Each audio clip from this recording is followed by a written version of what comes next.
Oui, il y a eu plusieurs idées de base et finalement je me suis rabattu sur le montage d'archives, comme une sorte de recueil d'archives, parce que ça me semblait la forme la plus qui aidait le mieux à faire le portrait de Sankara.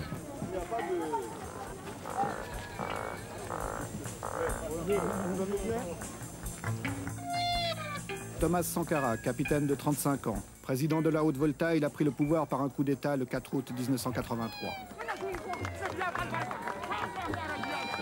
C'est parmi les couches les plus pauvres de la population qu'il compte ses plus chauds partisans.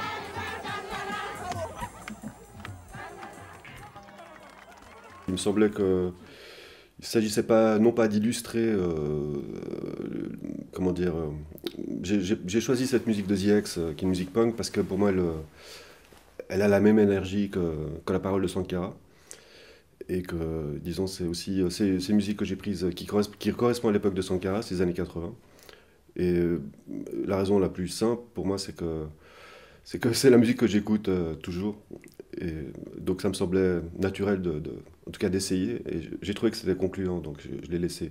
Évidemment, je voulais aussi casser l'image de l'Afrique avec ses djembés et ses danses.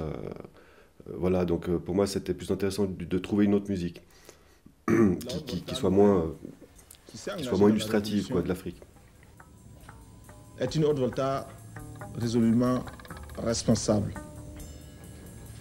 qui choque peut-être, en ce sens qu'il y a là un langage nouveau, qui choque peut-être en ce sens que la machine est quelque peu dérangée. Camarades, l'impérialisme, le colonialisme, le néocolonialisme. Nous n'avons pas l'intention d'organiser la Haute-Volta pour la soumettre. Ce film, il est sorti de ma tête. Donc effectivement, il y a une forme d'autoportrait. Ouais, tout à fait. De mieux définir, sinon redéfinir, ce que nous voulons. Tant pis, si par moment, le langage est un peu... Je suis, comment dire, moi personnellement, Mais c'est le langage de la vérité, et la vérité est révolutionnaire. le discours Sankara, c'est un discours qui me parle, donc en tant que politicien, on va dire, et, puisqu'on est en pleine élection française, présidentielle française, je dois dire que je m'ennuie un petit peu avec les propos des candidats.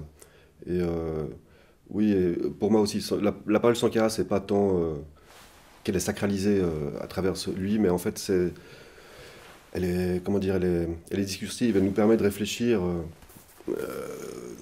en tout temps, en toutes conditions, dans toute culture, etc. Et c'est dans ce sens-là que ça m'intéresse, et que je pense qu'il y a une parole universelle. Voilà, et comme vient de le dire Georges, un incident donc a déjà marqué ce sommet. Le nouveau président de la Haute-Volta, un militaire, le capitaine Sankara, que l'on dit proche des Libyens, a donc boudé le dîner offert hier soir à l'Élysée par le président de la République. Le capitaine Sankara, le nouvel homme fort de Haute-Volta, est en effet un marxiste, mais aussi un admirateur du numéro 1 libyen. Je vous rappelle que le capitaine Sankara est un pro-libyen.